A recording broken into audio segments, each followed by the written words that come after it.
আর রূপমতি, মহারাজ বিজয়, তারা যে তাদের মেয়েকে আমার কাছে দিয়েছেন, তাকে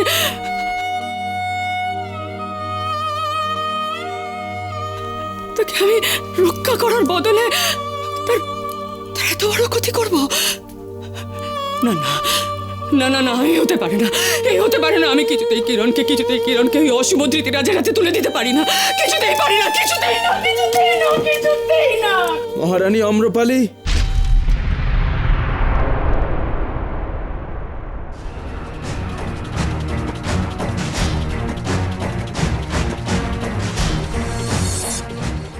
কুমারের পরিণতির কথা ভেবেছ কি? আমি জানি আবার কিরণমালা আর কুমারের মহামিলনের কথা চলছে। ধৃতিরাজ, তুমি অন্য যা চাও তাই পাবে। তুমি অমৃতনগরের সিংহাসন চাও, পাবে তুমি। আমি তোমায় কথা দিচ্ছি, তুমি আমার ন্যায্য অধিকার, আমার প্রাপ্য।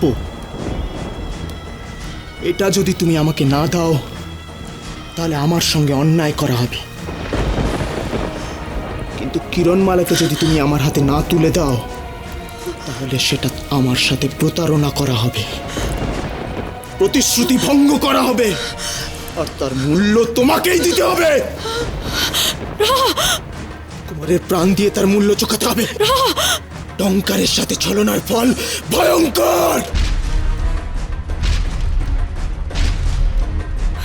অমৃতনগরের শ্রেষ্ঠ সুন্দরীর সঙ্গে তোমায় আমি বিবাহ দেবো, শ্রেষ্ঠ সুন্দরীর সঙ্গে। সেই শ্রেষ্ঠ সুন্দরীকে তুমি কুমারের হাতে তুলে দাও। আমার শুধু কিরণমালাকেই চাই, আর এটাই আমার শেষ কথা। একবার যখন তুমি আমার শর্তে রাজি হয়েছো মা, তখন তো তার আর অন্যথা হবে না। ফেরার আর কোনো পথ নেই তোমার।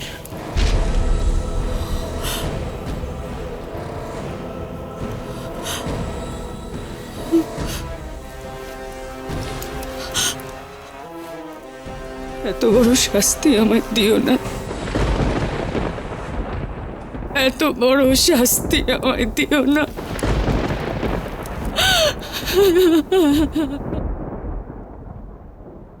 কে আপনাকে শাস্তি দিচ্ছে মা?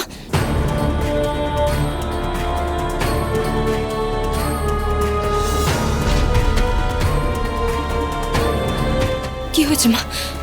আপনাকে এত বিচলিত দেখাচ্ছে কেন? না না, কিছু হয়নি, সেরকম কিছু হয়নি। আসলে শরীরটা বড্ড খারাপ লাগছিল। ওই দুঃস্বপ্ন দেখে একটু কেঁদে ফেলেছিলাম, এই আর কি। একটা বিপদ কাটতে না কাটতেই তো আর একটা বিপদ চলে আসে বারবার। তাই কটকটের মৃত্যুতেও খুব একটা নিশ্চিন্ত হতে পারছি না কিরণ। আমার কুমারের জন্য বড্ড ভয় করে কিরণ, না বড্ড ভয় করে। মা,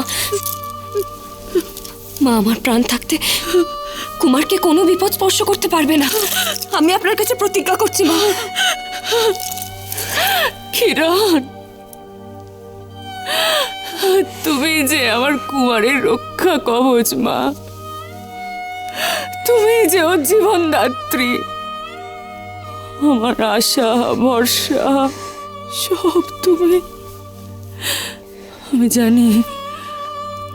জানি তুমি থাকতে আমার কুমারকে কোনো অশুভ শক্তি স্পর্শ করতে পারবে না, কোনো ক্ষতি করতে পারবে না। আমি জানি। কি হয়েছে মার? কেবলই দুশ্চিন্তা নাকি অন্য কোনো ভয়, আশঙ্কা মাকে তাড়া করে বেড়াচ্ছে? কি সেই ভয়? সবাই স্পষ্ট করে একটা কথা জেনে রাখো, কিরণমালার ক্ষতি যদি কেউ করতে চায়, টঙ্কারের ক্রোধে সে ভস্ম হয়ে যাবে। আর এটাও বুঝে নাও যে কটকটি আর নেই। তোমরা যদি বাঁচতে চাও, নিজেদের ভালো চাও, তাহলে আমার প্রভুত্ব মেনে নাও। আমি তো সেই কবে থেকেই আপনার দাস প্রভু। এই নিষ্কেল, দাঁড়া চুপ করে। আচ্ছা, আমি তো এখানে সবার গুরুজন, কোটিমার অবর্তমানে তো আমারই রানী হওয়ার কথা। না স্তব্ধ! কিসের গুরুজন? ডঙ্কারের ক্ষমতার সামনে তোমাদের সবার ক্ষমতা তুচ্ছ। আর যে আমাকে মানতে না পারবে, এসো, তাকে আমি দ্বন্দ্বযুদ্ধের আহ্বান দিচ্ছি। এমন কেউ আছে যে আমার সঙ্গে দ্বন্দ্বযুদ্ধ করে আমাকে পরাজিত করতে পারবে? হ্যাঁ? সবাই জেনে রাখো, আমি শ্রেষ্ঠ। অহংকারের ক্ষমতার সামনে তোমাদের সবাইকে মাথা নত করতে হবে। আমি তোমাদের প্রভু। কিন্তু আমি তো একটা কথা।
আমি বুঝতে পারছি কিরণমালা, মাকে নিয়ে তোমার দুশ্চিন্তা হচ্ছে, কিন্তু রাজবৈদ্য মশাই তো বললেন মানসিক চাপের ফলে মায়ের মনের মধ্যে এক আতঙ্ক সৃষ্টি হয়েছে।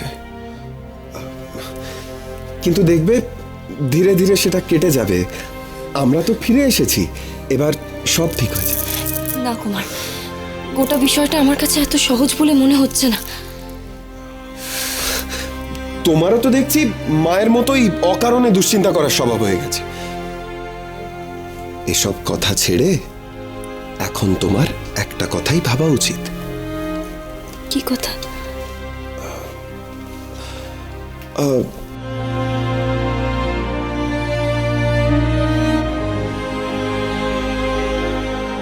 কি হলো কুমার, বলো কি কথা? কি কথা বলো তো, আমার মনে পড়ছে না। হেয়ালি করছো কেন, বলো কি কথা?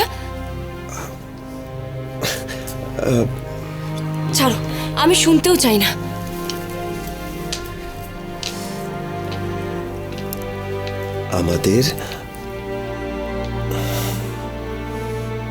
আমাদের সন্তানের বিষয়ে ভাবতে হবে না?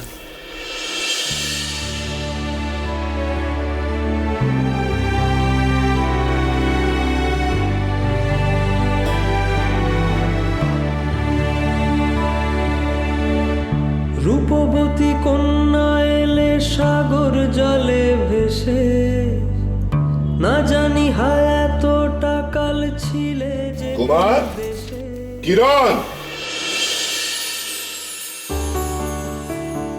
মা এসো, বাবা এসো। কিরণ, কুমার, বিজয় উৎসবের পর আমরা অচিনপুরে ফিরে যাব। এত এত দ্রুত?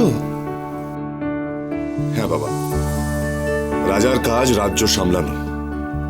তোমাদের অতিথি হয়ে আমরা তো অনেকদিন এখানে রইলাম, এবার যে আমাদের ফিরতেই হবে। বিধাতা তোমাদের সর্বদা মঙ্গল করুন।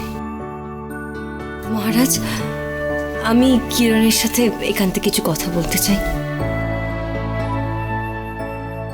হ্যাঁ, নিশ্চয়ই।